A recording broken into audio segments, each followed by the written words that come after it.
Hello dear friends and welcome to Sacred Slumber. Before we begin tonight's story, I'd love to connect with you for just a moment. How has your day treated you?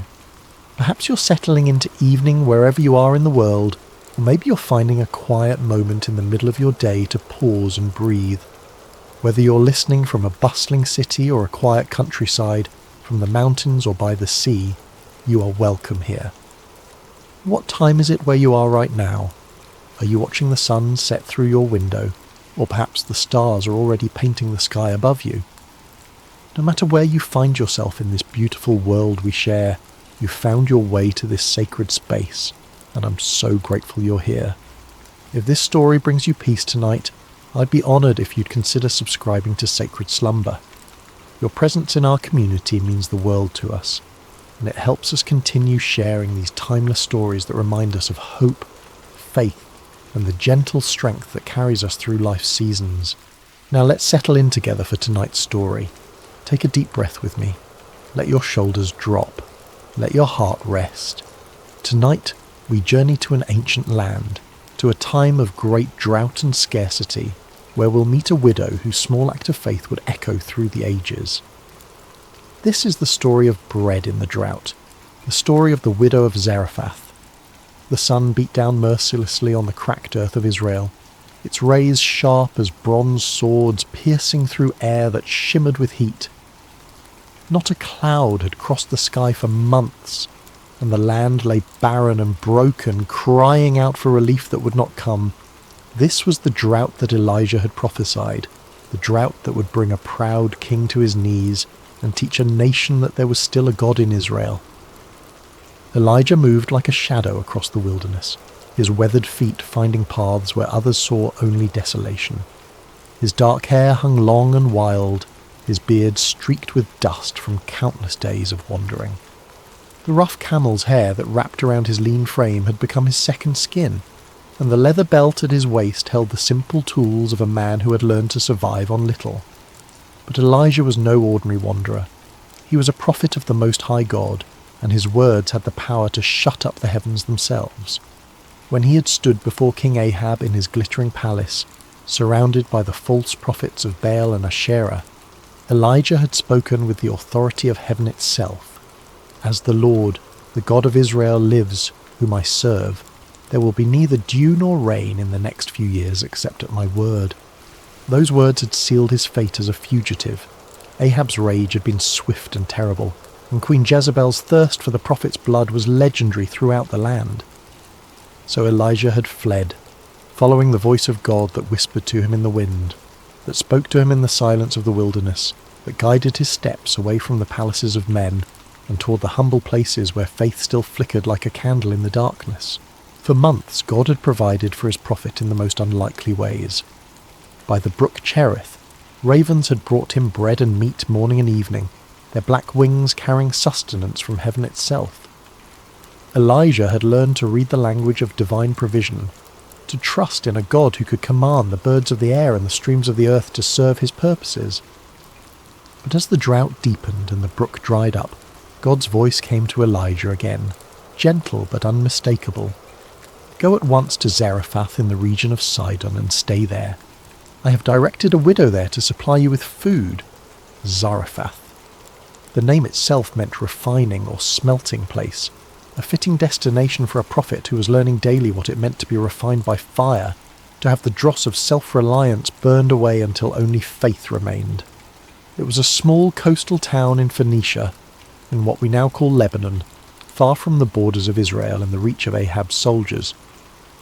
As Elijah walked the dusty roads towards Zarephath, his mind turned over the peculiar nature of God's provision. Not to a wealthy merchant's house would he go, not to a palace or a place of abundance. God was sending him to a widow, a woman who in that ancient world would have been among the most vulnerable, the most likely to be in need herself. And she was a Gentile, a foreigner, one who did not worship the God of Israel. Yet this was how the Almighty worked, Elijah had learned. He chose the foolish things of the world to shame the wise, the weak things to shame the strong. He provided for his servants not through the expected channels of power and wealth, but through the humble offerings of those who had little to give but gave it anyway. The journey to Zarephath took Elijah through landscapes that told the story of the drought's devastation. Wells that had once bubbled with clear water stood empty, their stones exposed and cracking in the heat. Fields that should have been green with growing grain stretched out like brown parchment. The soil so hard it rang under his footsteps like pottery. Trees that had weathered centuries of seasons now stood leafless and dying, their branches reaching toward a pitiless sky like the arms of supplicants begging for mercy. In the villages he passed through, Elijah saw the human cost of the judgment he had pronounced.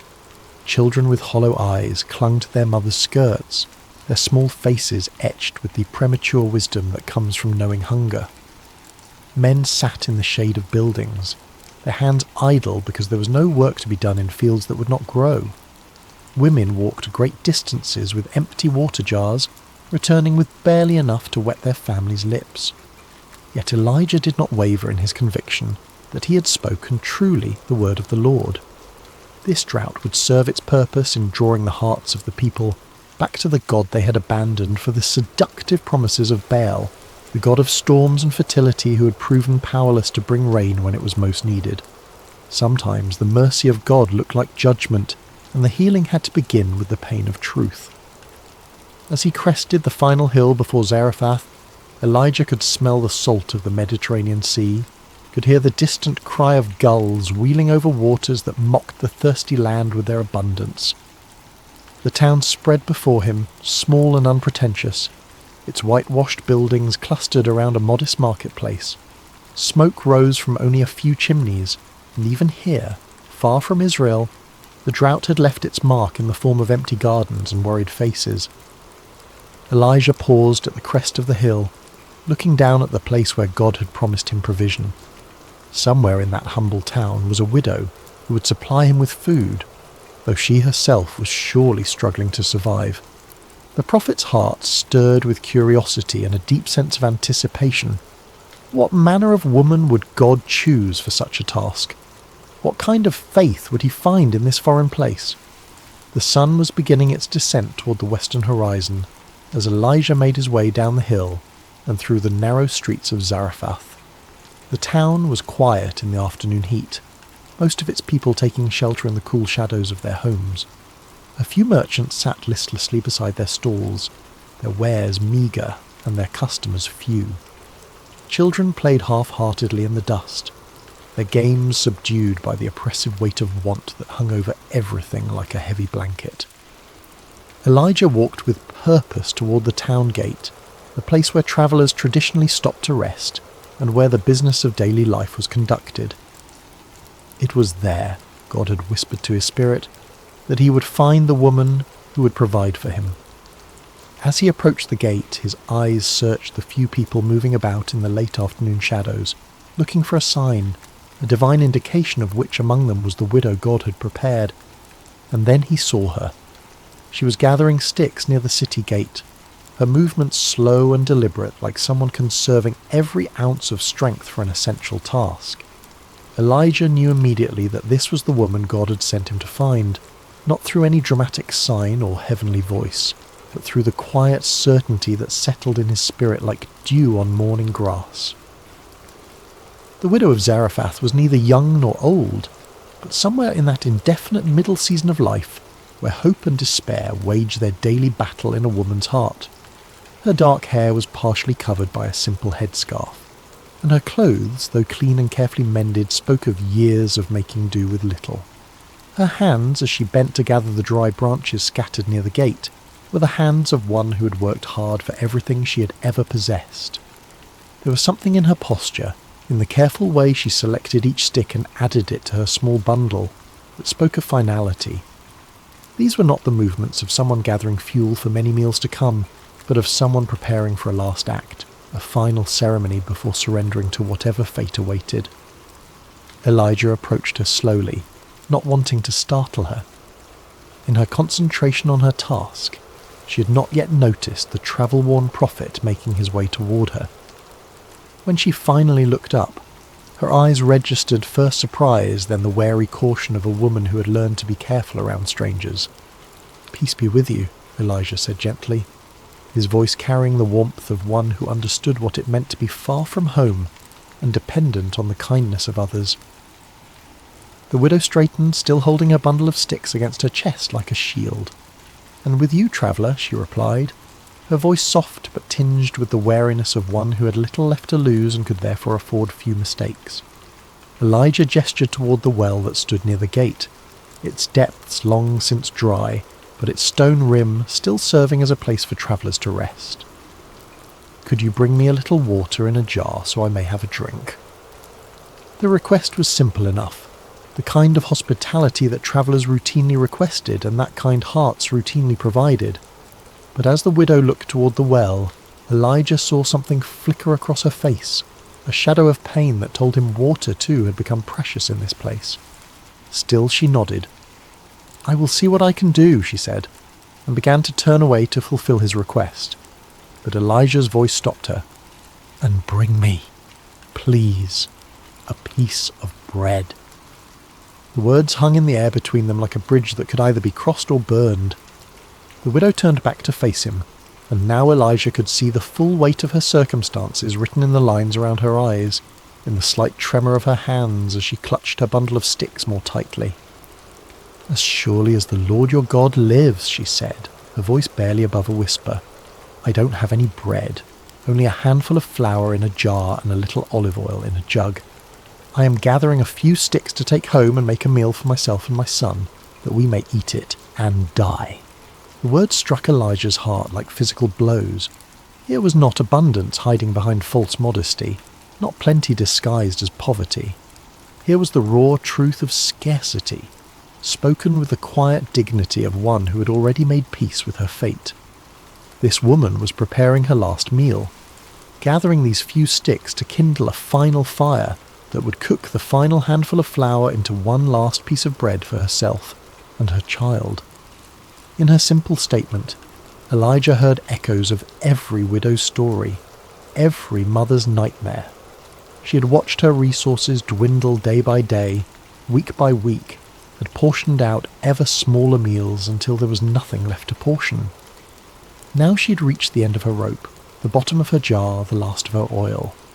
She'd perhaps spent sleepless nights calculating and recalculating, hoping against hope that somehow her meagre supplies would stretch just one more day, one more meal. And here was a stranger, a foreign prophet, asking her to share even this last morsel. Elijah looked into her eyes and saw not just physical hunger, but the deeper starvation of hope deferred, of prayers that seemed to fall on deaf ears, of a God who had seemed absent in her hour of greatest need. Yet he also saw something else, something that made his heart leap with recognition. He saw faith. Not the bold, declarative faith of those who had much to lose, but the quiet, desperate faith of those who had nothing left but trust. The prophet's next words would either build a bridge of hope or collapse the last foundation of this woman's world. He chose them carefully, knowing that he was not speaking merely his own thoughts, but carrying a message from the heart of God himself. "Don't be afraid," Elijah said, his voice gentle but filled with an authority that seemed to come from somewhere beyond himself. "Go home and do as you have said, but first make a small loaf of bread for me from what you have and bring it to me, and then make something for yourself and your son." The widow's eyes widened. Was this stranger mad? Was he so callous, so utterly without compassion, that he would ask a dying woman to feed him before she fed her own child?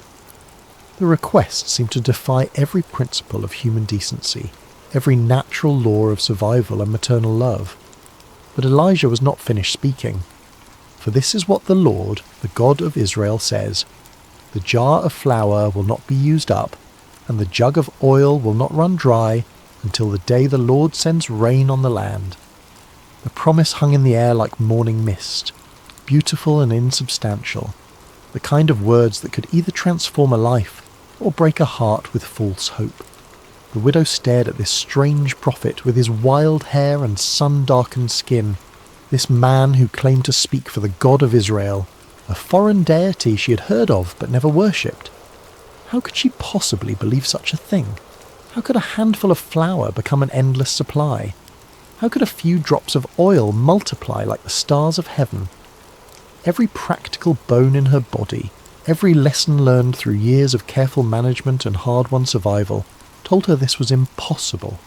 Yet something in Elijah's eyes, something in the quiet confidence with which he spoke these impossible words, awakened an echo in her heart. Perhaps it was the memory of childhood stories her grandmother had told, tales of gods and miracles from the ancient days.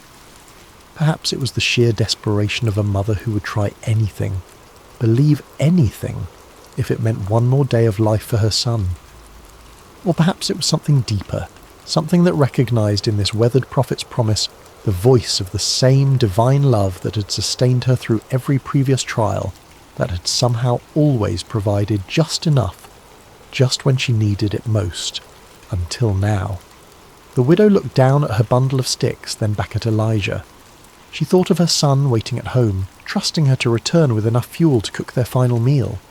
She thought of the empty jar that had once held pounds of flour, now scraped clean except for that last precious handful. She thought of the oil jug that had once gurgled with golden liquid, now holding barely enough to moisten the flour into dough. And then she thought of something else, the strange peace that had settled over her heart as Elijah spoke his impossible promise. It was not the peace of understanding, for she understood nothing of what he proposed. It was not the peace of certainty, for everything in her circumstances screamed that his words were foolishness. It was the peace of surrender, the peace that comes when one has exhausted all human possibilities and stands at the edge of mystery, ready to step into the unknown. "I will do as you have said," she whispered, her voice carrying the weight of a decision that would echo through all eternity. The walk back to her small home felt both eternal and instantaneous to the widow. Each step carried her further from the safety of reasonable despair and closer to the dangerous territory of hope. The bundle of sticks in her arm seemed to grow heavier with each pace, not because of their weight, but because of what they represented, the fuel for a miracle she dared not quite believe in, yet could not quite dismiss. Her house stood at the end of a narrow alley, its walls built of the same white stone as most of the buildings in Zarephath, its roof flat and practical. It was small but carefully maintained, the kind of home that spoke of pride surviving in the face of poverty. A few clay pots stood near the doorway, empty now except for the dust that had settled in them during the long months of drought. As she approached her door, the widow could hear movement inside, the soft sounds of her son moving about in the dim interior. He was perhaps 10 years old, still young enough to trust completely in his mother's ability to provide, yet old enough to understand the gravity of their situation. He had not complained when the meals grew smaller and less frequent, had not questioned why she sometimes gave him her portion, while claiming she wasn't hungry. Now she would have to explain to him that she was going to give away their last food to a stranger. The door opened with a soft creak of wood that had swollen and shrunk through many seasons. Inside, the house was cool and shadowy, a welcome relief from the blazing heat of the afternoon sun. Her son looked up from where he sat near the window, his young face brightening at her return. "Did you find enough wood, Mother?" he asked, his voice carrying the careful optimism of a child who'd learned not to expect too much, but could not quite stop hoping. The widow set down her bundle of sticks and looked around the familiar space of her home. Everything was clean and in its place, though there was precious little to arrange. A few cooking vessels, some worn but serviceable garments, a small table, sleeping mats that she rolled up each morning and spread each evening. The jar of flour sat in the corner where she always kept it, and beside it the small jug of oil. The son followed her gaze to the corner where their last provisions waited. He had watched those containers grow emptier day by day, had seen his mother peer into them each morning with expressions that grew more worried as the contents diminished. He knew, with the intuitive wisdom that children possess, that today would be their last day of having anything to eat. "Mother," he said again, sensing something different in her manner, something that hadn't been there when she left to gather the wood. The widow moved to the corner and lifted the flour jar, feeling the pitiful weight of what remained inside. Then she picked up the oil jug, tilting it slightly to gauge how little was left.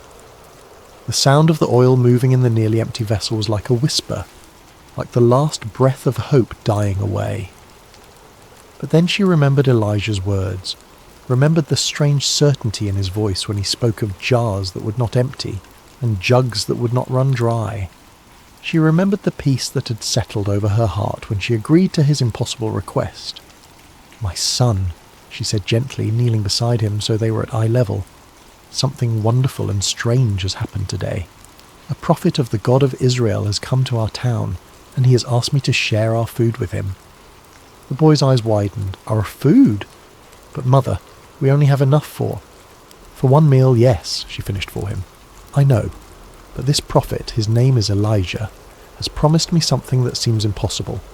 He says that if I feed him first, then our jar of flour will not be used up, and our jug of oil will not run dry until the day the Lord sends rain on the land." The child stared at his mother, processing this information with the serious concentration of one who had learned that adult decisions often determined whether children lived or died. "Do you believe him, mother?" It was such a simple question, but it cut to the heart of everything. Did she believe? Could she stake their lives on the promise of a foreign prophet? Could she risk her son's survival on words that defied every law of nature she had ever observed? The widow was quiet for a long moment, looking into her son's trusting eyes. Then she smiled, and it was the first real smile that had crossed her face in months. "I don't know if I believe him with my mind, my son, but my heart tells me that we have nothing left to lose, and perhaps everything to gain. Sometimes faith means stepping forward when you cannot see the path." She stood and moved toward the corner where their supplies waited. "Help me build a fire, and we will make bread for the prophet first, as he asked. And then we will see what the God of Israel will do for a widow and her son in Zarephath."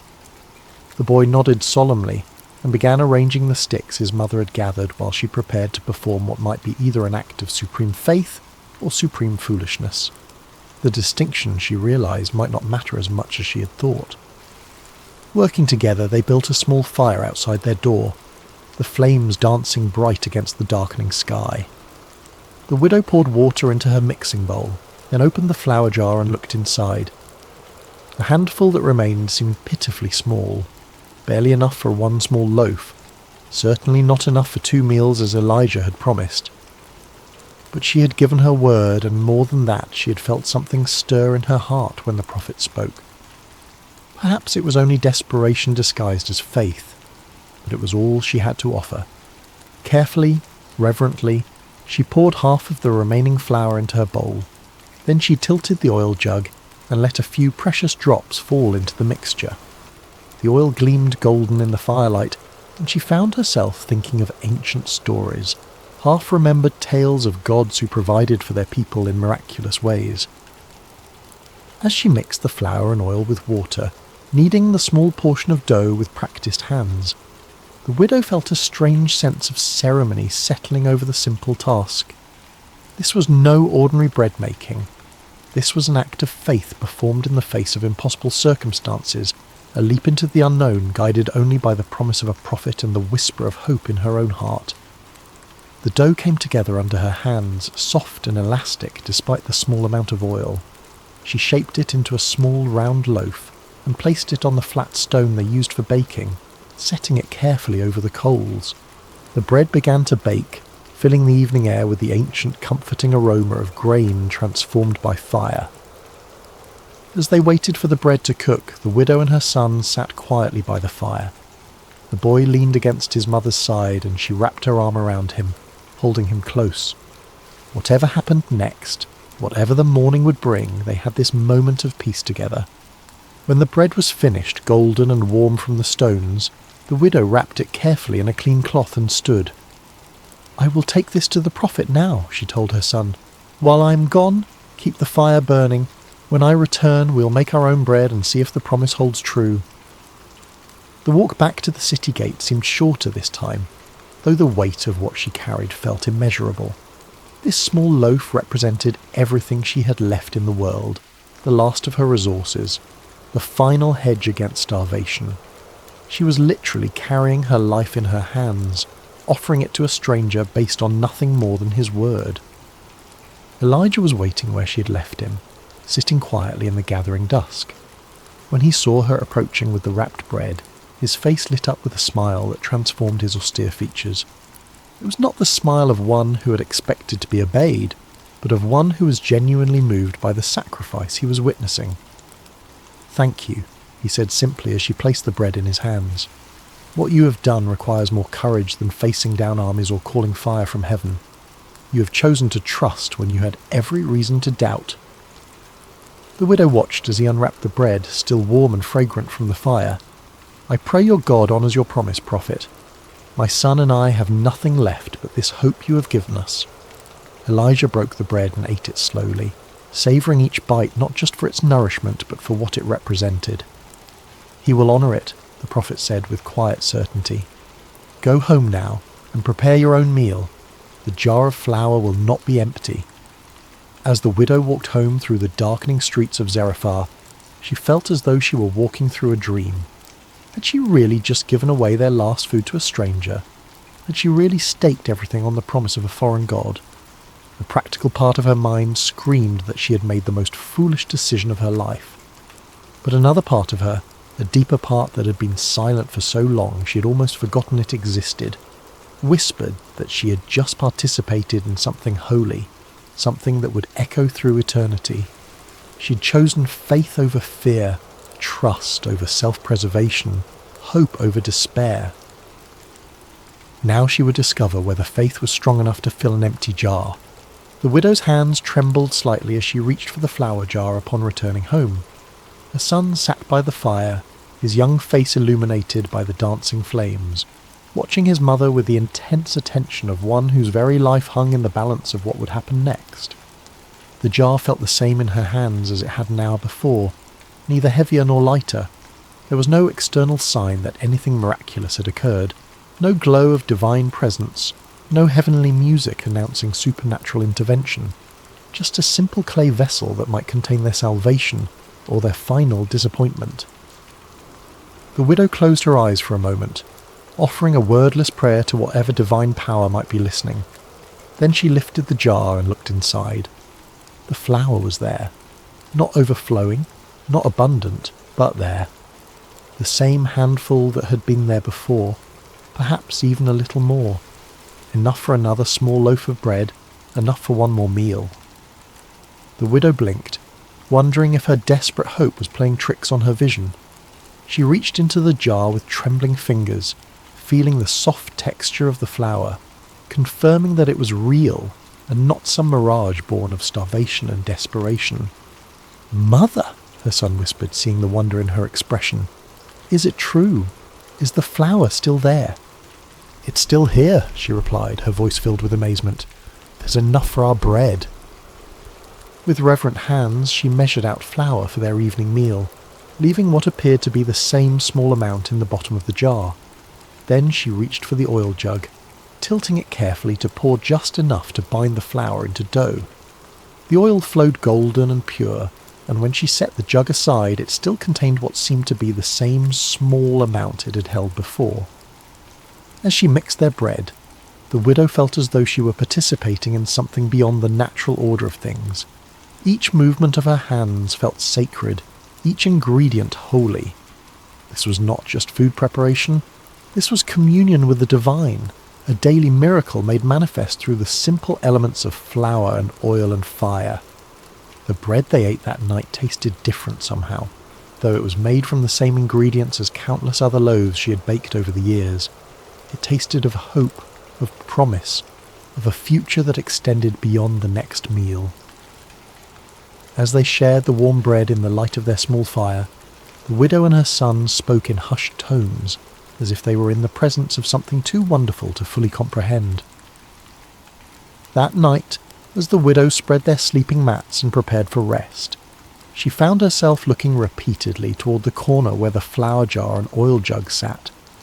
Would they still contain their precious contents in the morning? Or would she wake to find them empty, the miracle revealed as nothing more than a cruel dream? But when dawn broke over Zarephath, painting the walls of her small home with gentle rose-coloured light. The widow's first sight was of the flour jar sitting exactly where she had left it. With her heart pounding, she crept quietly across the room, not wanting to wake her son until she knew whether their hope would survive the night. The flour was there, the oil was there, enough for another day, another meal, another small victory against the spectre of starvation that had haunted their home for so long. And so began a rhythm that would sustain them through the long months of drought that followed. Each morning, the widow would check the jar and jug with a mixture of faith and anxiety, never quite able to take the miracle for granted, always amazed to find their supplies replenished. Each day she would measure out enough for their daily bread, always careful to leave something behind, always trusting that tomorrow would bring the same mysterious provision. Word of the miracle did not spread through Zarephath, for the widow was a careful woman who understood that some blessings were meant to be treasured quietly, rather than proclaimed from rooftops. She continued her daily routines, drawing water when it could be found, tending to her small home, caring for her son. To her neighbours, she appeared to be surviving the drought no better or worse than anyone else. But those who knew her well began to notice subtle changes. The hollow look of desperate hunger faded from her eyes. Her son grew stronger rather than weaker as the drought continued. There was a peace about her that seemed strange in such difficult times, a quiet confidence that suggested she had found a source of strength that the drought could not touch. Elijah became a regular visitor to their home, though he was careful to come and go discreetly, not wanting to draw attention that might put the widow and her son in danger. The prophet had found lodging in a small room at the edge of town, but he took many of his meals with the family he had come to think of as his own. The widow always set a place for him at their modest table, always insisted that there was enough to share. As the weeks turned to months, the relationship between the prophet, the widow and her son deepened into something resembling family. Elijah told them stories of his travels, of the wonders he had seen, and the voice of God he had learned to recognize in wind and whisper. The widow shared the wisdom she had gleaned from years of making do with little, of finding joy in simple things, of holding on to hope when circumstances suggested it was foolish to do so. The boy, who had initially been shy around the imposing prophet, gradually warmed to Elijah's gentle nature and began to see him as something between a grandfather and a teacher. Elijah taught him to read the Hebrew alphabet, to recognize the patterns of weather and season, to understand that the God of Israel was not just a God of the Israelites, but a God who cared for all his children, regardless of their nationality or circumstances. Through it all, the miracle continued. Day after day, week after week, month after month, the jar of flour did not become empty, and the jug of oil did not run dry. Sometimes the widow would peer into the containers and see what appeared to be exactly the same amount as the day before. Other times there seemed to be a little more, as if the divine provider had sensed their need for extra sustenance, or simply wanted to remind them of his abundant love. The miracle was not one of overwhelming abundance. The widow never found her home suddenly filled with grain sacks or her courtyard overflowing with amphorae of oil. The provision was measured daily, sufficient. It was the miracle of enough for today, enough for now, enough to take the next step in faith. As the months passed, the widow began to understand that she was living in the midst of a parable, a living illustration of how divine providence works in the world. God did not promise to fill her storehouses with abundance, but he promised that each day would bring what was needed for that day. It was a lesson in trust, in living one day at a time, in believing that the same power that provided today would provide tomorrow. The drought continued to devastate the land around them. Wells dried up completely, rivers became cracked beds of stone, crops failed utterly. Neighbouring towns reported widespread famine, and travellers brought stories of desperation and death from across the region. Yet in the small home at the end of the narrow alley in Zarephath, a widow and her son and a prophet of God continued to eat bread each day, sustained by flour that did not diminish and oil that did not fail. There were moments when the widow found herself wondering if she was dreaming, if the whole experience was some elaborate fantasy created by a mind pushed to the brink by starvation. But then she would see Elijah's weathered face across their simple table, would hear her son's laughter as he played in the courtyard, would taste the reality of the bread in her mouth, and she would know that she was living in the midst of the miraculous. The widow learned to live with wonder as her constant companion. Each morning brought the possibility of disappointment, yet each morning brought instead the confirmation of promise kept. She learned that faith was not a single dramatic leap, but a daily choice to trust, a daily decision to act on belief rather than sight.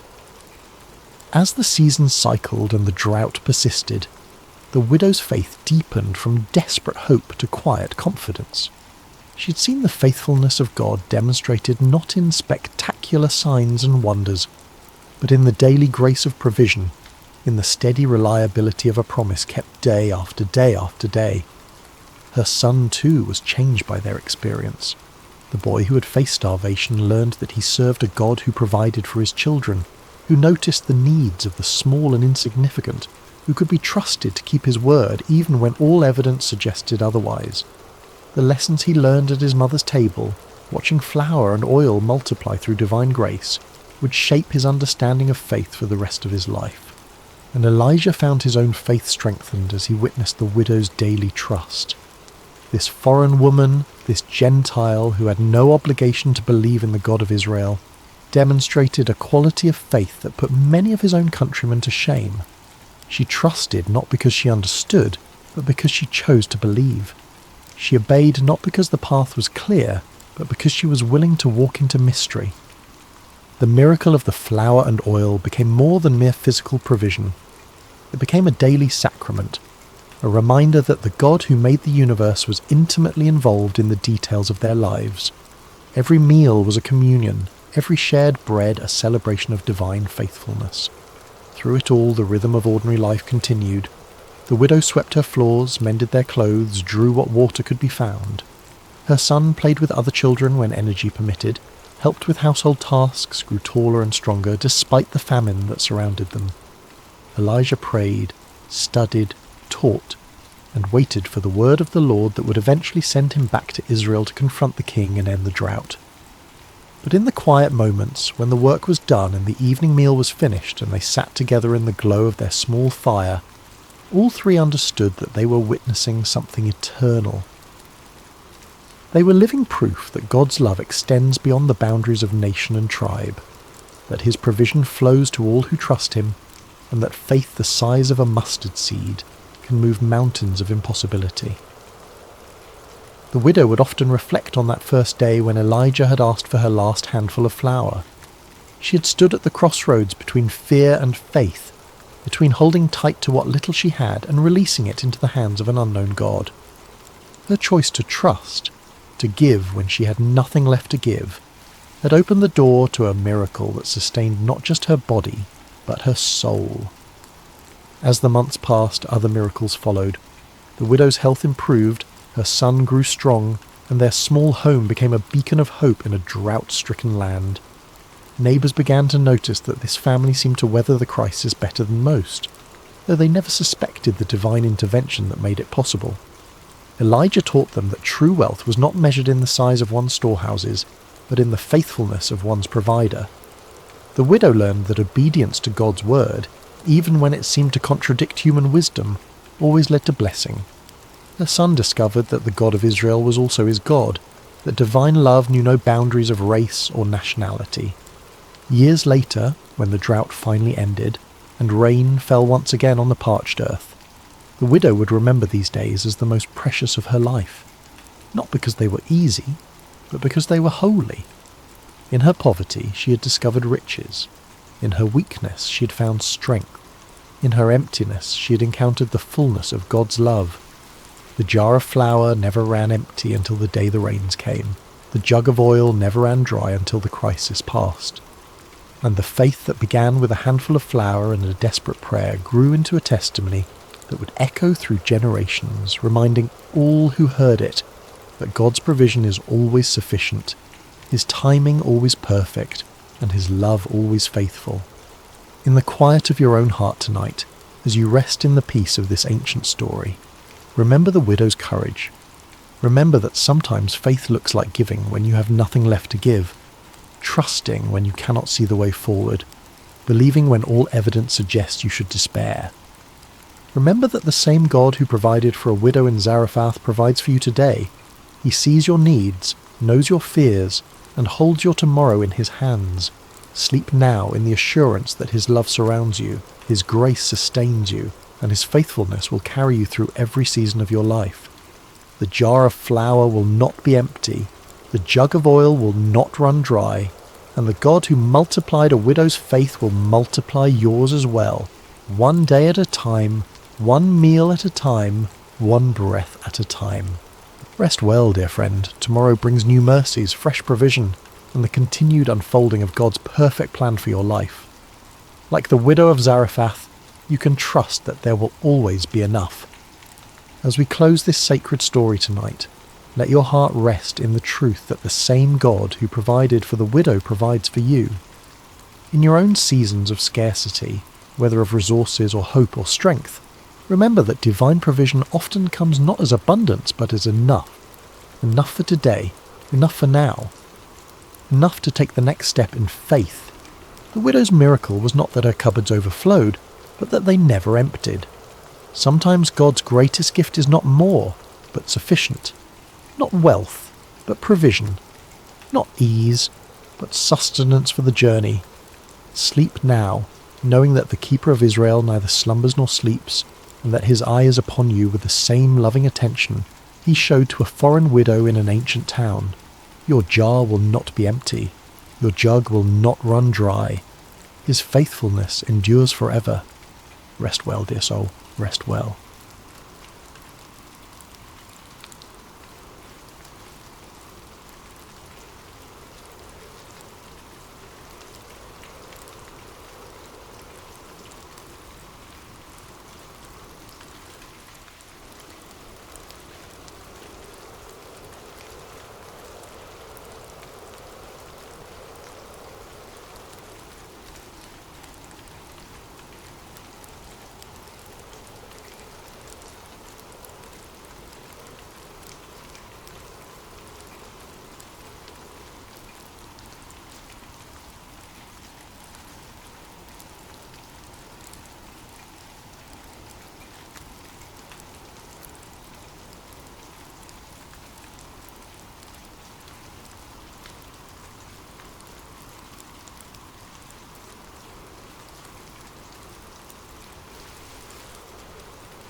Hello, dear friends, and welcome back to Sacred Slumber.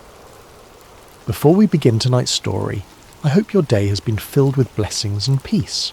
Whether it's morning where you are, the quiet of afternoon, or the gentle embrace of evening, know that you are exactly where God wants you to be in this moment. I'm curious about where in this beautiful world you're listening from tonight. Are you nestled in your bed in a bustling city, or perhaps finding solace in the countryside under a canopy of stars? Wherever you are, whatever time it is for you, you are welcomed here with open arms. If this story touches your heart tonight, I encourage you to subscribe to Sacred Slumber. We gather here regularly to explore the profound truths and timeless wisdom found in God's Word, bringing comfort to weary souls and strength to troubled hearts.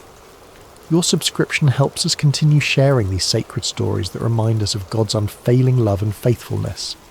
Now let us journey together to ancient Israel, to a time when kingdoms stood at crossroads, when truth was a dangerous commodity, and when one man's courage would echo through the ages. This is the story of Micaiah, the forgotten prophet who dared to stand alone. The sun blazed mercilessly over the ancient city of Samaria, its golden rays dancing across the limestone walls of King Ahab's palace. Within those walls, power brooked no opposition, and truth was often the first casualty of political ambition. It had been 3 years since the last war between Israel and Syria, 3 years of uneasy peace that sat heavy on King Ahab's shoulders like an ill-fitting crown. Ahab paced the marble floors of his throne room, his royal robes rustling with each agitated step. The king of Israel was a man consumed by his desires, a ruler who had long ago traded his soul to the altar of self-interest. His marriage to the foreign princess Jezebel had brought prosperity to his kingdom, but at a cost that would echo through generations. The worship of Baal had infiltrated the very heart of Israel, and the prophets of the Lord had been hunted, killed, or driven into hiding. Yet today something stirred within Ahab's ambitious heart. News had arrived that morning of Syrian movements near Ramoth-Gilead, a strategic city that had once belonged to Israel, but now languished under enemy control. The city's location made it a prize worth fighting for, a gateway that could secure trade routes and strengthen his kingdom's eastern border. As Ahab contemplated this opportunity, word came that King Jehoshaphat of Judah was approaching Samaria with a considerable entourage. Jehoshaphat was everything Ahab was not, a king who sought the Lord's face, who had torn down the high places of idol worship, and who ruled with righteousness as his compass. The irony was not lost on Ahab that he would need the help of such a man to achieve his ambitions. The great doors of the throne room swung open with a resonant boom, and Jehoshaphat entered with the dignity befitting a king of David's lineage. He was a man of medium stature but commanding presence, his beard meticulously groomed, and his eyes holding the wisdom of one who had walked closely with the Almighty. Behind him came his advisers and military commanders, their expressions respectful but cautious, as they entered the domain of Israel's controversial king. "Jehoshaphat, my brother," Ahab called out, his voice echoing through the vast chamber as he descended from his throne. "Welcome to Samaria. Your presence brings honour to my house." The two kings embraced in the customary greeting, though those who knew them well could sense the underlying tension. Jehoshaphat had come seeking alliance, but his heart was troubled by what such an alliance might require of him. "Ahab," Jehoshaphat replied warmly, though his eyes remained watchful. "It has been too long since we have spoken face to face. The Lord has blessed both our kingdoms with peace these past years." "Indeed," Ahab agreed, gesturing toward the laden tables his servants had prepared. "Come, let us feast together and speak of matters that concern us both." The banquet that followed was a spectacle of royal excess. Tables groaned under the weight of roasted meats, exotic fruits, and wine from the finest vineyards. Musicians played softly in the background, while servants moved like shadows, attending to every need. Yet beneath the veneer of celebration, both kings harboured their own purposes. As the evening wore on and the wine loosened tongues, Ahab finally revealed his true intention. Leaning toward Jehoshaphat with the conspiratorial air of old friends, he spoke in measured tones. "My brother, there is a matter that weighs heavily upon my heart," Ahab began, his eyes glinting in the torchlight. "You know that Ramoth-Gilead belongs to us, yet it remains in the hands of the king of Syria.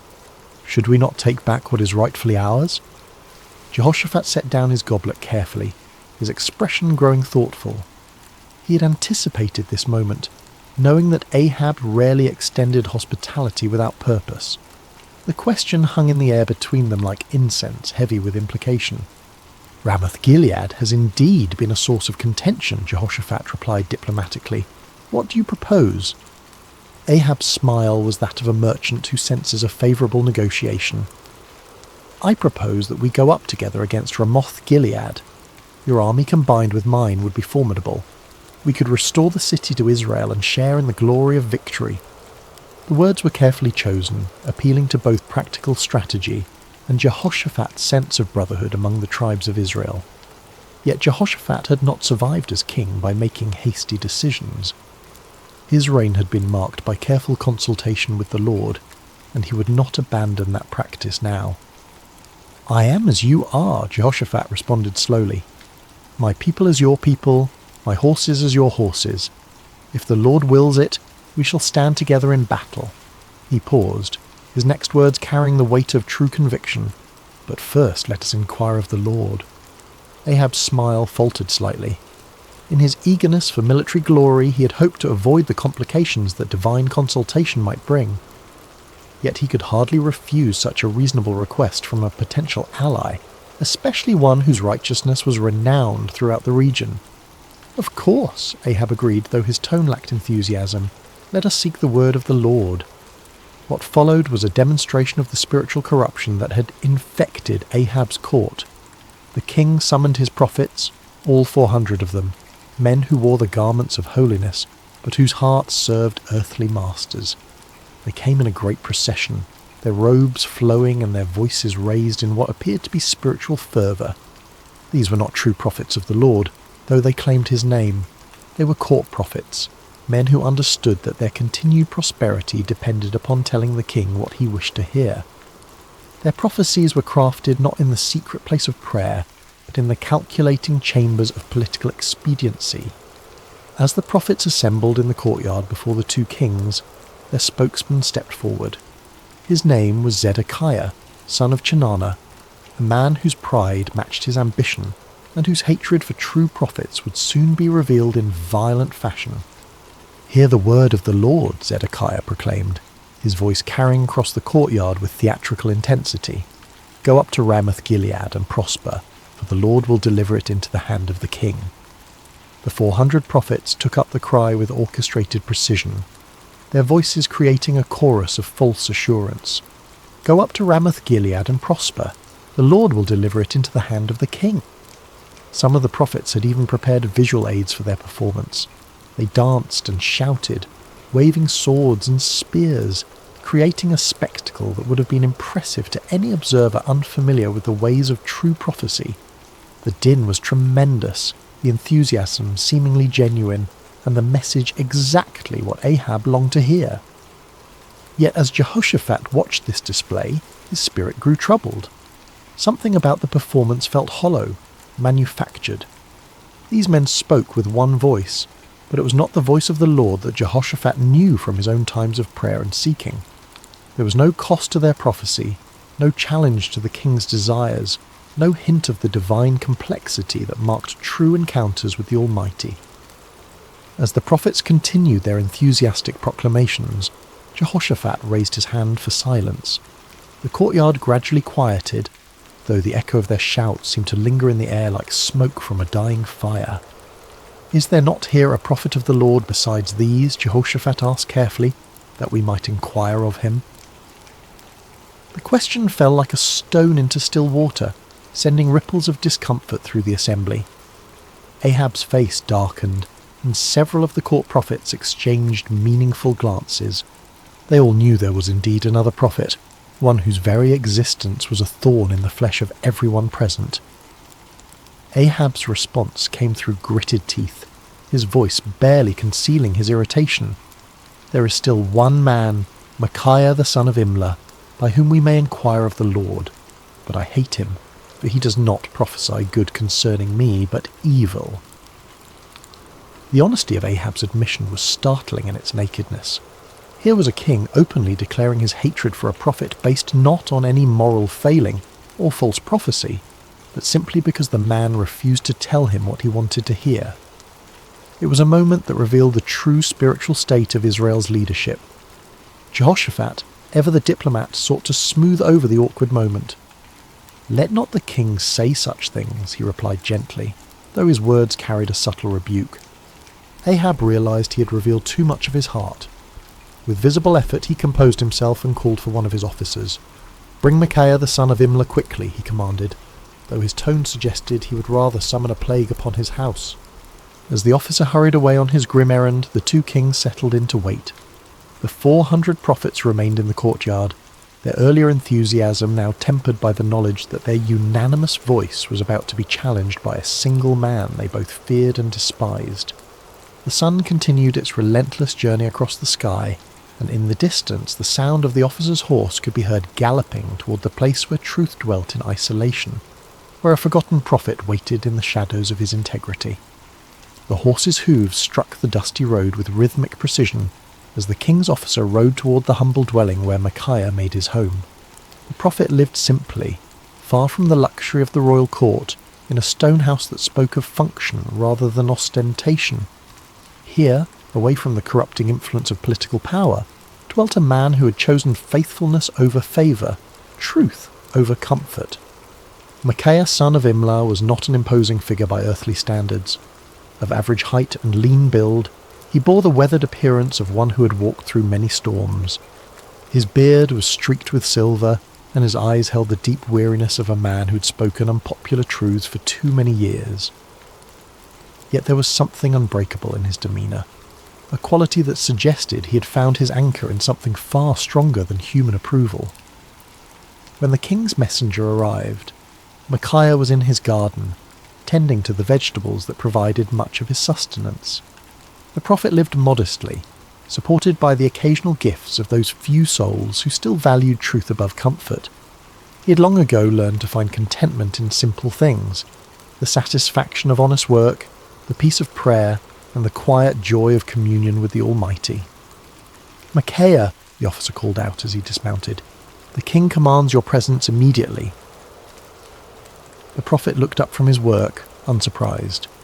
He had sensed in recent days that the Lord was preparing him for something significant. His prayers had been marked by an unusual intensity, and his dreams had been filled with visions he did not yet fully understand. "Very well," Micaiah replied simply, setting aside his tools. "Let me wash and prepare myself." As Micaiah went about the task of making himself presentable for the royal court, the officer felt compelled to share information that might save the prophet from making a costly mistake. The man had witnessed what happened to those who crossed King Ahab, and despite his loyalty to the crown, he possessed enough humanity to feel concern for this solitary figure. "Listen to me, Micaiah," the officer said, his voice dropping to a confidential tone. "The words of the prophets declare good to the king with one mouth. Let your word be like the word of one of them, and speak favourably." It was well-intentioned advice, offered by a man who understood the political realities of Ahab's court. The officer had seen the 400 prophets deliver their unanimous message of victory and prosperity. He knew that Micaiah's reputation for speaking uncomfortable truths could lead to imprisonment, exile, or worse. In his mind, he was offering the prophet a lifeline, a chance to align himself with the majority and avoid the consequences of standing alone. Micaiah paused in his preparations, considering the messenger's words. The offer was clear: conform, agree with the crowd, tell the king what he wants to hear, and enjoy the benefits of royal favour. It would be so easy, so practical, so utterly reasonable by every human measure. But as Micaiah looked into the officer's earnest face, he felt the familiar stirring of the spirit within him, that unmistakable presence that had guided him through decades of faithful service. The Lord had not called him to an easy path, but he had never failed to provide strength for the journey. "As the Lord lives," Micaiah replied with quiet dignity, "whatever the Lord says to me, that I will speak." The words hung in the air between them, a declaration of absolute commitment that left no room for compromise. The officer's face showed his disappointment and concern, but he knew better than to argue further. He had delivered his warning. What the prophet did with it was beyond his control. The journey back to Samaria was made in relative silence, the officer pondering the stubborn integrity of his passenger, while Micaiah prayed and prepared his heart for whatever lay ahead. As they approached the city, the prophet could see the banners of both Israel and Judah flying from the palace walls, confirming his suspicion that this summons involved more than a routine consultation. The palace courtyard was a scene of controlled chaos when they arrived. Servants scurried about preparing for what appeared to be an important gathering, while guards stood at attention in their finest armour. The 400 prophets were still present, clustered in small groups and speaking in hushed tones. Their earlier enthusiasm had given way to a more subdued attitude, though their confidence in their message remained unshaken. As Micaiah dismounted and followed the officer toward the throne room, he could feel the weight of many eyes upon him. Some looks were curious, others hostile, and a few held the barely concealed contempt of those who viewed his independence as a personal affront. He had grown accustomed to such reactions over the years, understanding that his very presence served as an uncomfortable reminder of the spiritual compromise that permeated the court. The great doors opened before them, revealing the opulent throne room where Kings Ahab and Jehoshaphat waited. The contrast between the two rulers was immediately apparent even to a casual observer. Ahab sat upon his throne with the restless energy of a man driven by ambition, his fingers drumming impatiently on the armrest. Jehoshaphat, seated in a chair of equal honour nearby, maintained the composed dignity of one accustomed to seeking divine guidance before making important decisions. "Ah, Micaiah," Ahab said as the prophet entered, his tone carrying forced joviality that fooled no one. "At last, our final consultant arrives." Micaiah approached the throne with measured steps, neither hurrying to show deference nor dawdling to display defiance. He had learned long ago that in the presence of earthly power, his allegiance belonged to a higher authority. When he reached the appropriate distance, he bowed respectfully but not obsequiously, acknowledging the king's position without compromising his own integrity. "You summoned me, your majesty," Micaiah said simply, his voice carrying clearly through the chamber. King Jehoshaphat studied the prophet with interest. He had heard reports of Micaiah's reputation for uncompromising honesty, and after witnessing the theatrical performance of the 400 prophets, he was eager to hear from someone who might offer a different perspective.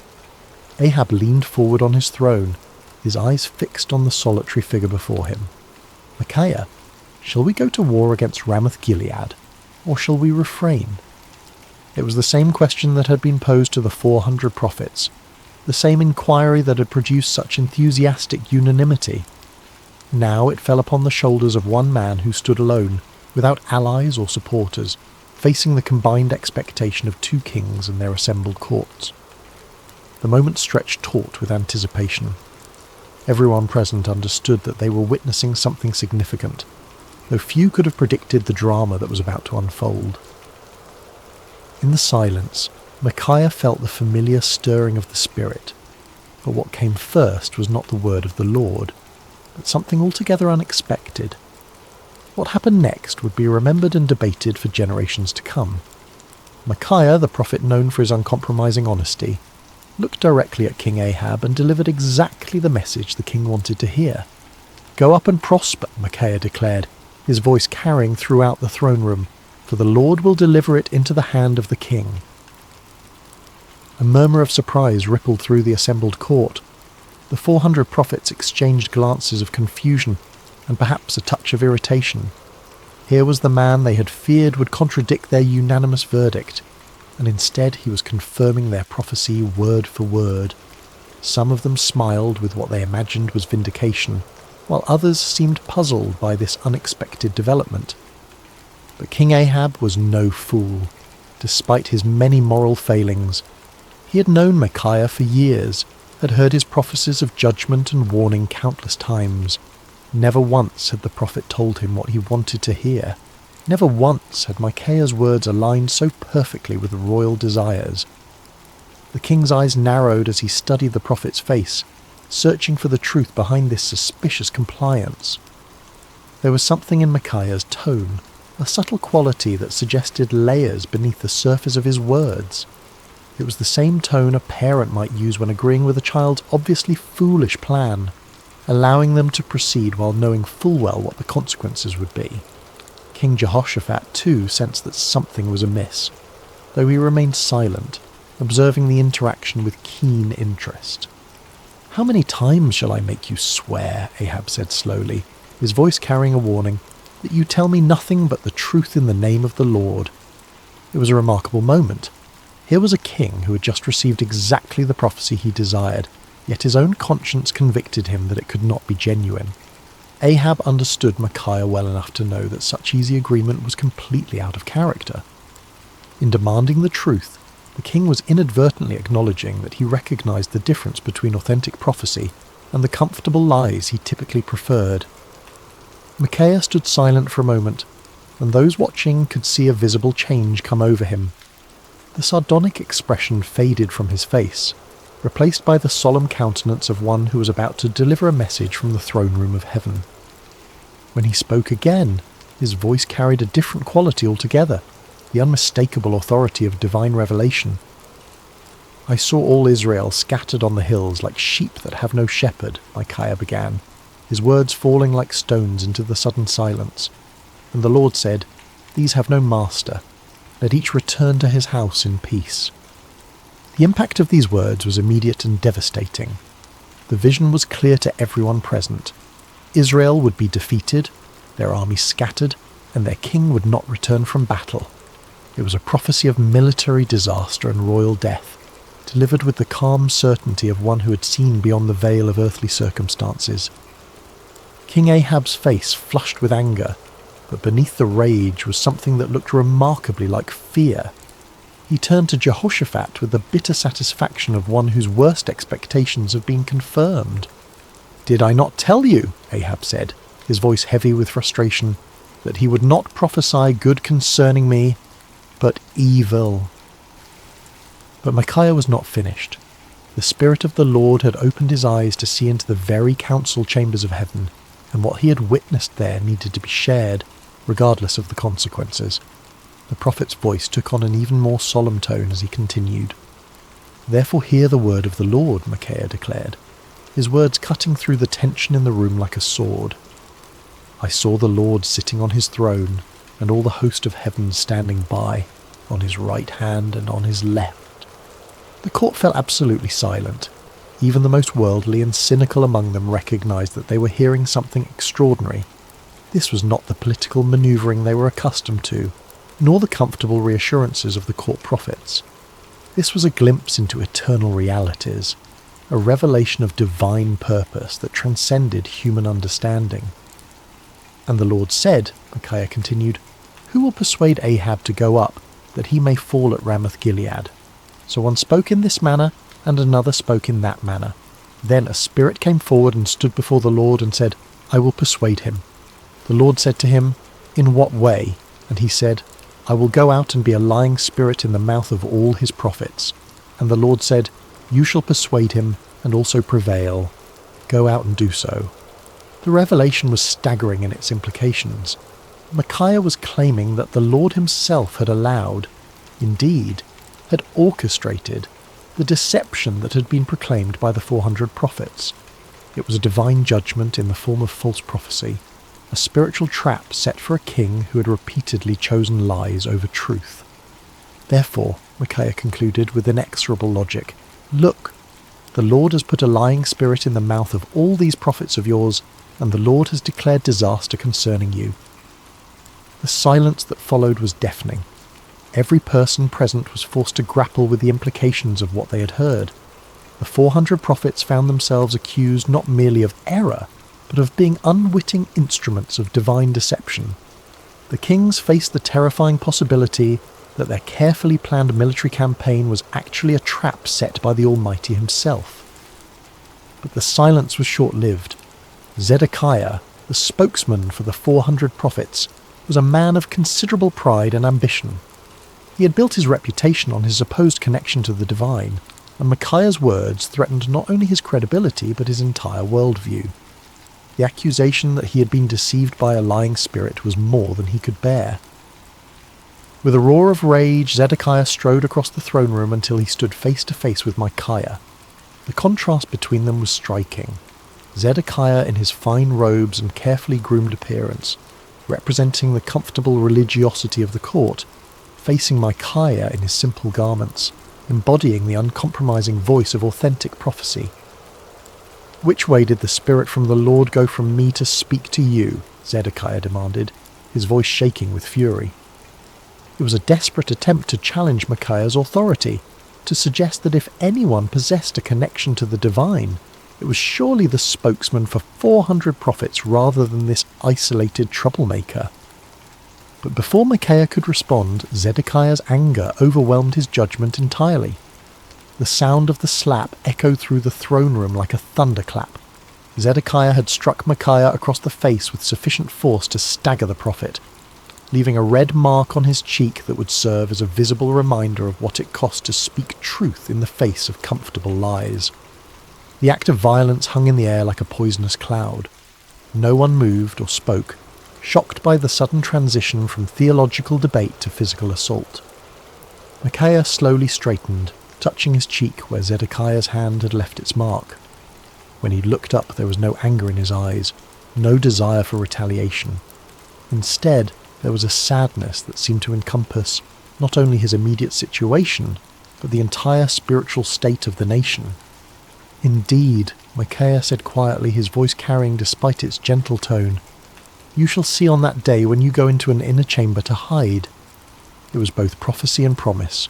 The day would come when Zedekiah's false confidence would crumble, when the reality of divine judgment would force him to seek shelter from the consequences of his deception. The words carried the weight of inevitable fulfillment, spoken not in anger, but with the sorrowful certainty of one who had seen the future and found it tragic. King Ahab had heard enough. The prophet's words had struck too close to uncomfortable truths, had challenged too directly the comfortable illusions upon which he had built his reign. The vision of divine deception, the prophecy of military disaster, the humiliating suggestion that his 400 prophets were unwitting instruments of judgment, all of it combined to create a rage that demanded immediate action. "Take Micaiah," the king commanded, his voice sharp with fury, "and return him to Ammon, the governor of the city, and to Joash the king's son, and say, 'Thus says the king, put this fellow in prison, and feed him with bread of affliction and water of affliction until I come in peace.'" The order was both punishment and insurance policy. By imprisoning Micaiah until his safe return from battle, Ahab was attempting to nullify the prophecy through royal decree. It was a desperate act of defiance against divine judgment, a futile attempt to bind the word of the Lord with chains and prison walls. But Micaiah was not finished. Even as the guards moved toward him, even as the shadow of imprisonment fell across his path, the prophet had one final word to speak. His voice rang out across the throne room with the clarity of absolute conviction. "If you ever return in peace, the Lord has not spoken by me." The words were a direct challenge to royal authority, a public declaration that put Micaiah's credibility as a prophet on the line.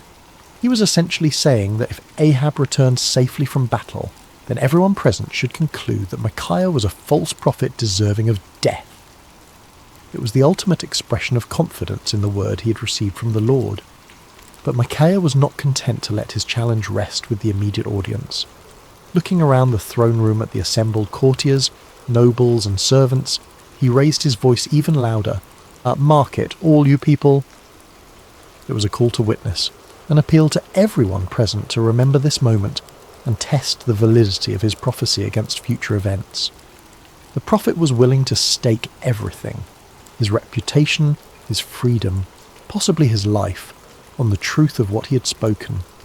It was a level of certainty that transcended human confidence and entered the realm of divine assurance. As the guards seized Micaiah's arms and began to lead him away, the throne room erupted in a buzz of conversation.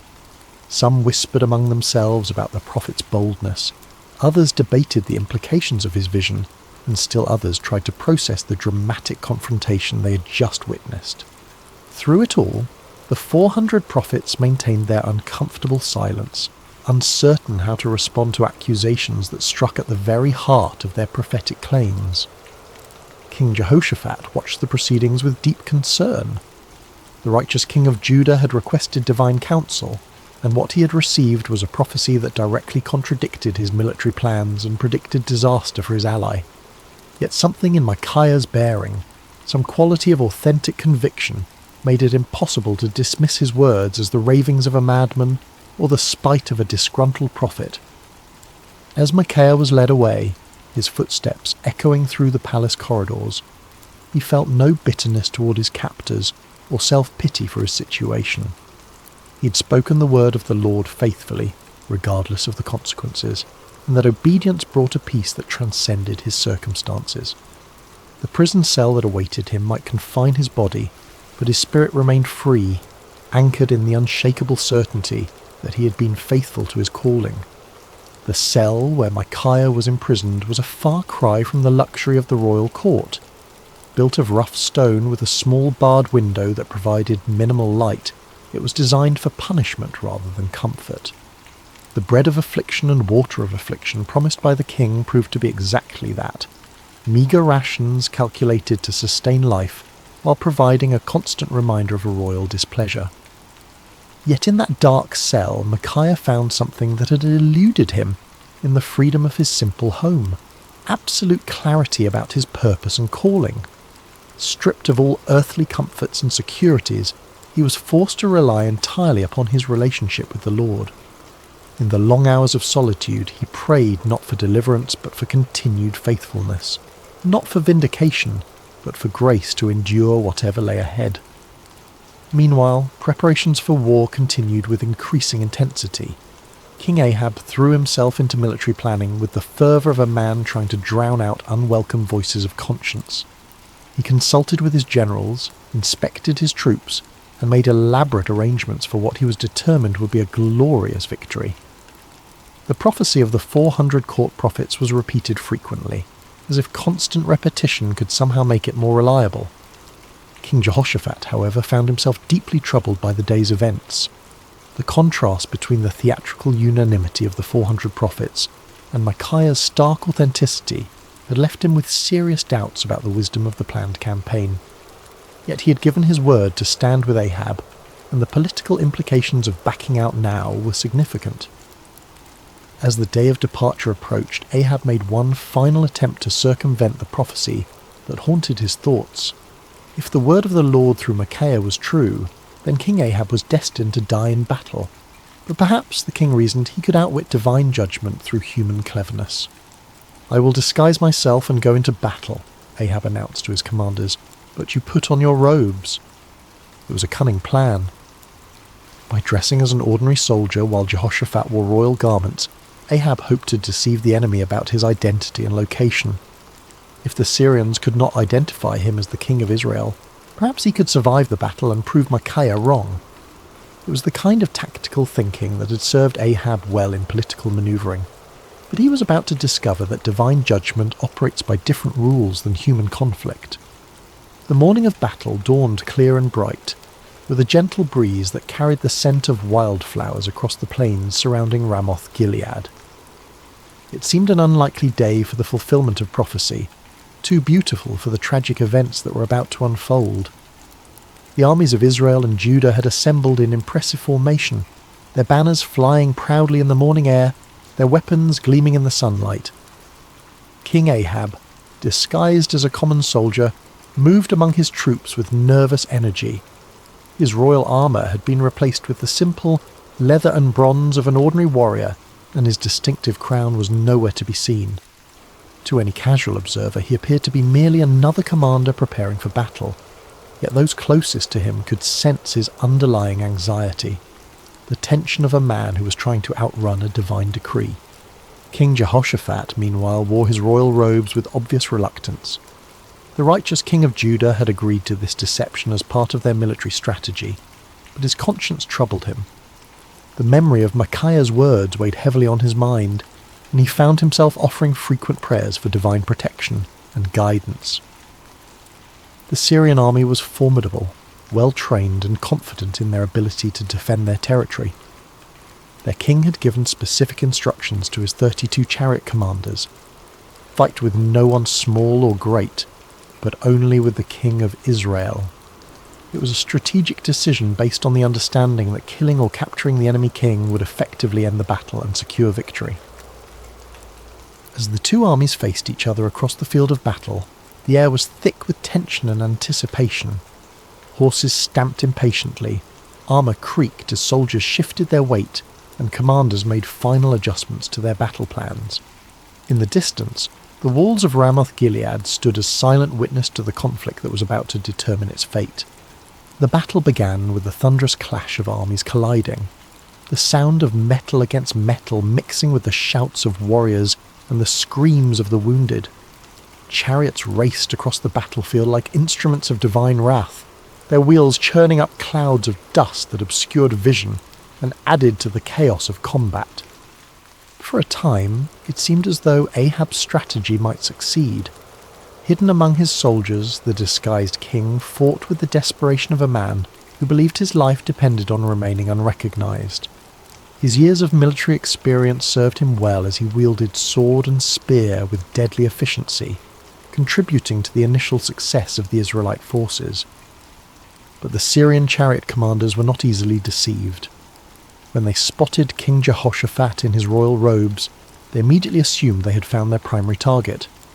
A group of them converged on the king of Judah with deadly intent, their chariots cutting through the battle lines like ships through stormy seas. "Surely it is the king of Israel," they shouted to one another as they closed in on Jehoshaphat. The king of Judah found himself surrounded by enemy chariots, their occupants preparing to capture or kill what they believed to be their primary objective.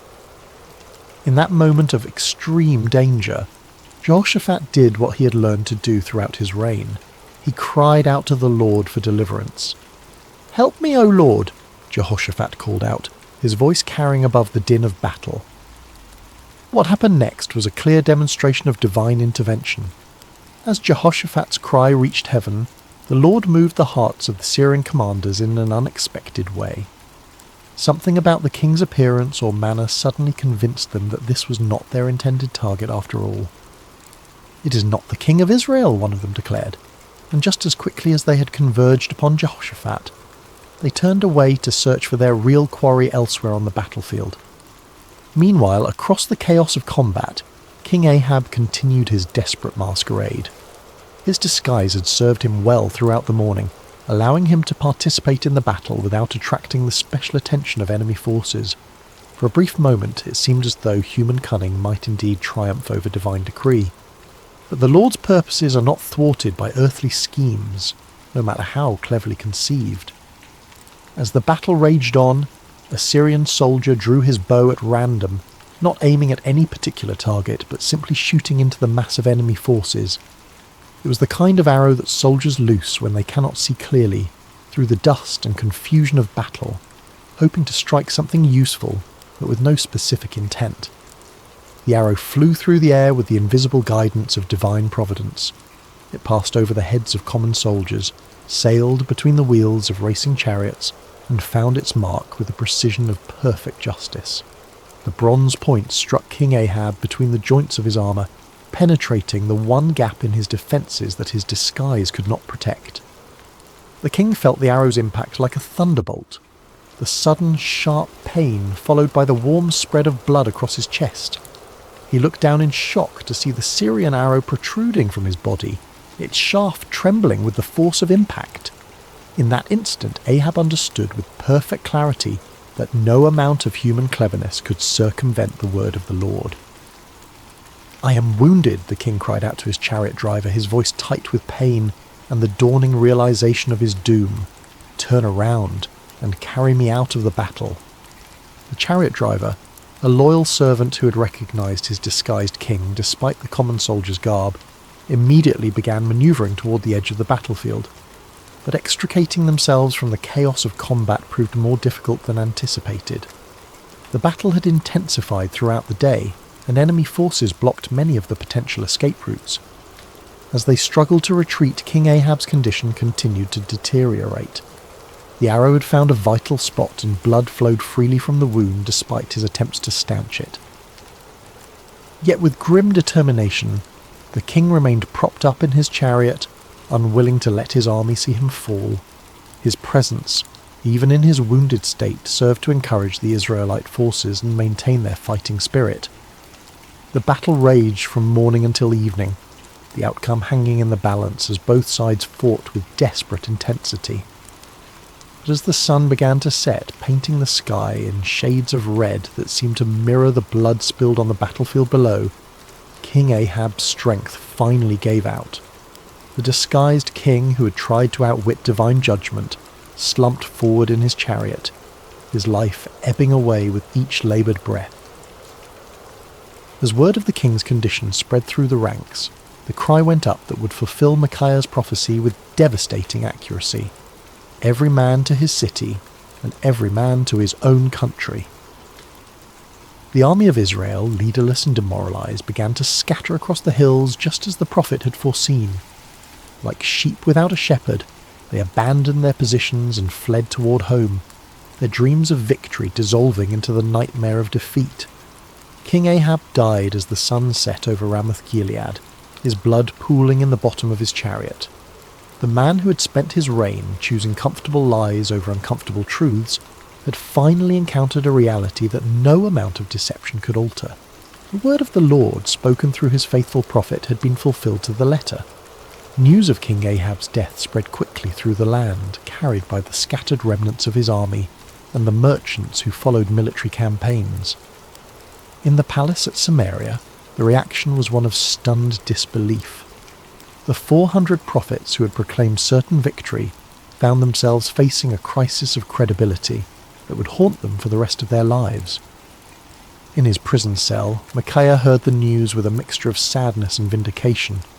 He had taken no pleasure in prophesying disaster, had felt no joy in predicting the death of his king.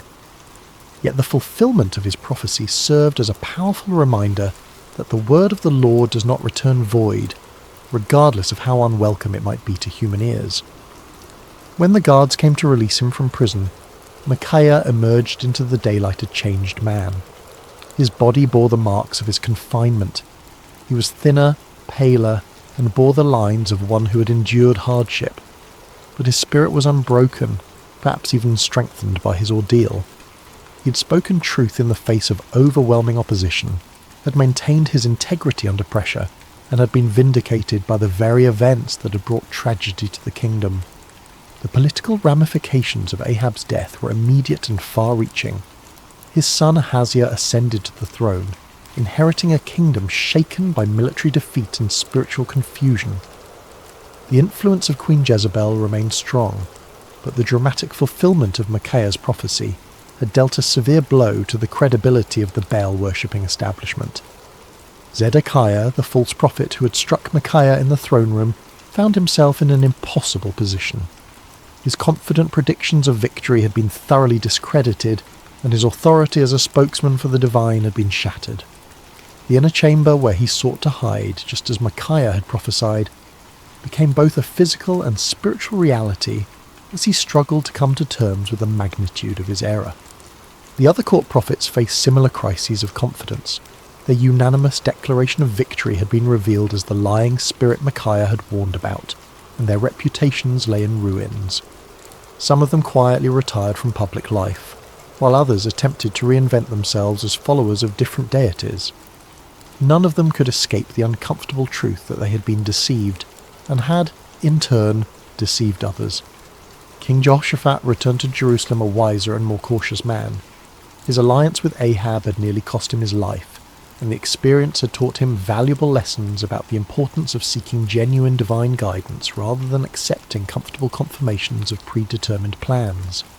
The prophet Jehu, son of Hanani, met him upon his return with words of rebuke for his alliance with the ungodly king, but also with recognition that the Lord had delivered him from the consequences of his poor judgment. Throughout the kingdom, people began to reassess their understanding of prophecy and divine revelation. The dramatic contrast between the false assurances of the 400 prophets and the accurate warnings of the solitary Micaiah had provided a vivid lesson in discernment.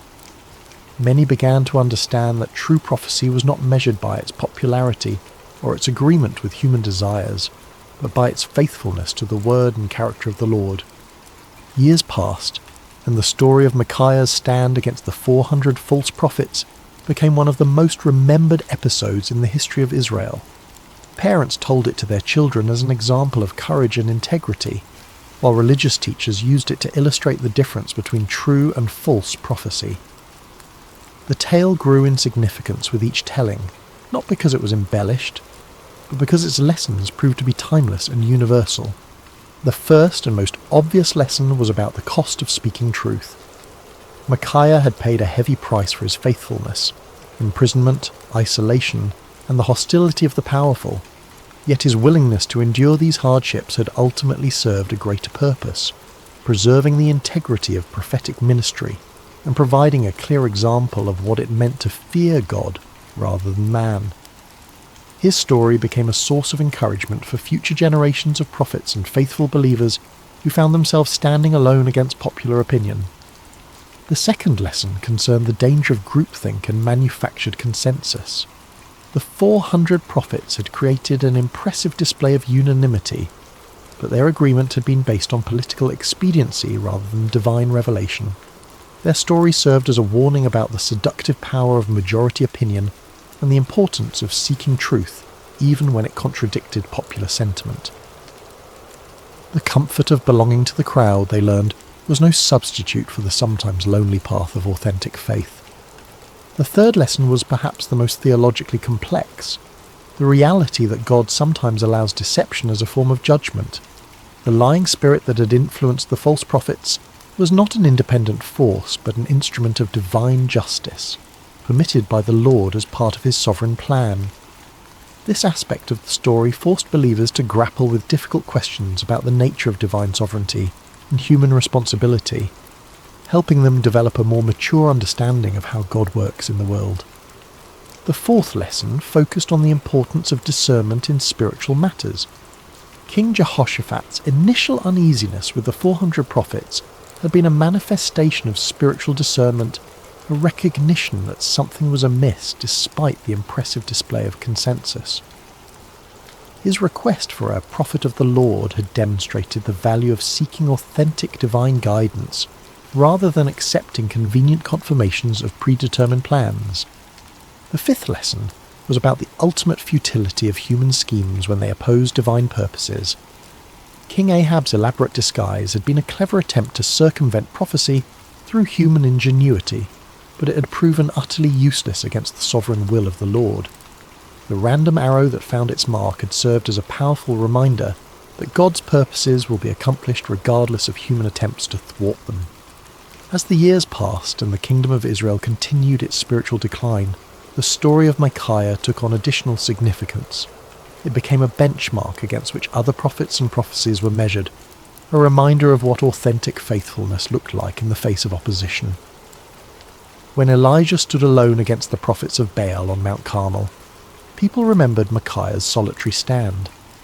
When Jeremiah faced persecution for his unpopular messages, the example of Micaiah's courage provided encouragement and precedent.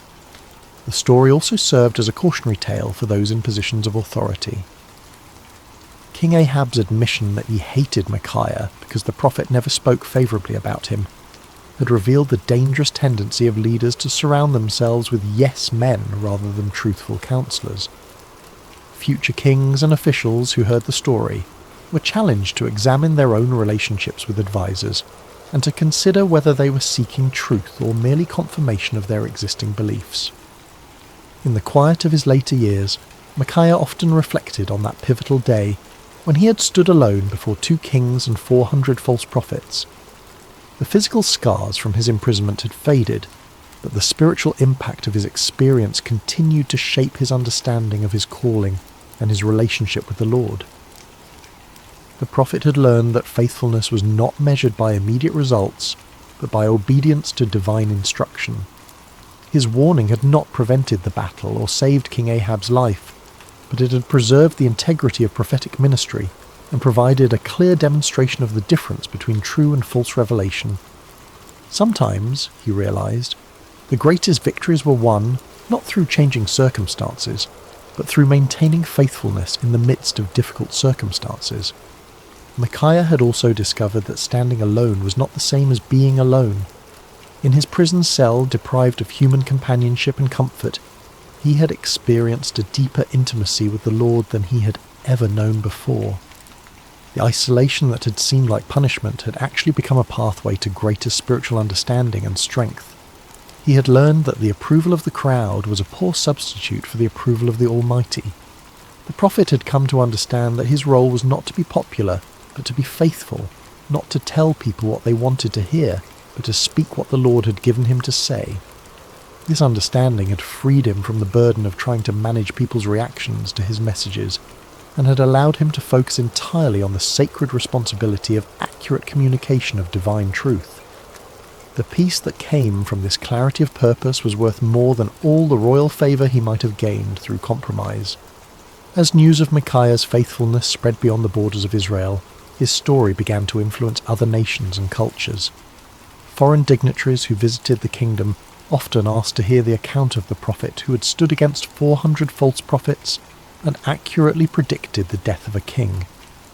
The story became a testament to the power of truth and the importance of moral courage, inspiring people of various backgrounds to examine their own commitments to integrity and faithfulness. The story also had a profound impact on the understanding of prophecy itself. Future generations would use Micaiah's example as a standard for evaluating prophetic claims, recognizing that true prophecy was characterized by faithfulness to the Lord's character and purposes rather than by popular appeal or immediate gratification. The account helped establish criteria for distinguishing between authentic divine revelation and human manipulation disguised as spiritual authority. In the broader context of Israel's history, Micaiah's stand represented a crucial moment in the preservation of true worship and authentic faith.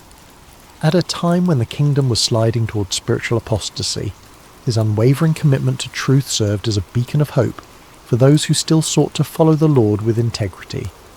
His example encouraged other faithful believers to maintain their convictions even when they seemed to be in the minority.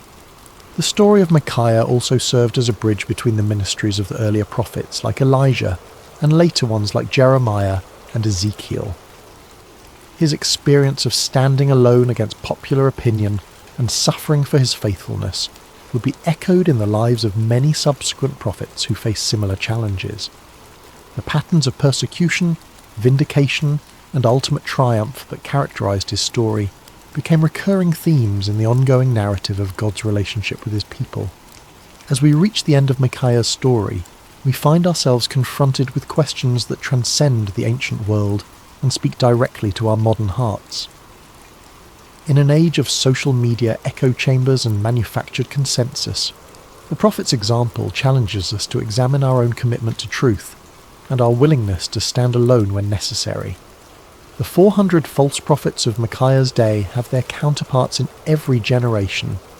Those who tell us what we want to hear rather than what we need to hear, who offer comfortable lies instead of challenging truths.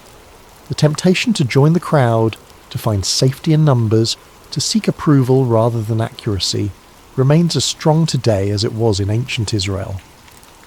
Micaiah's courage reminds us that faithfulness is not a group activity, but an individual responsibility.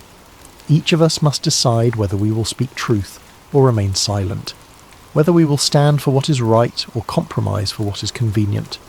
The prophet's example shows us that the path of integrity is often lonely, but it is never walked alone by those who trust in the Lord.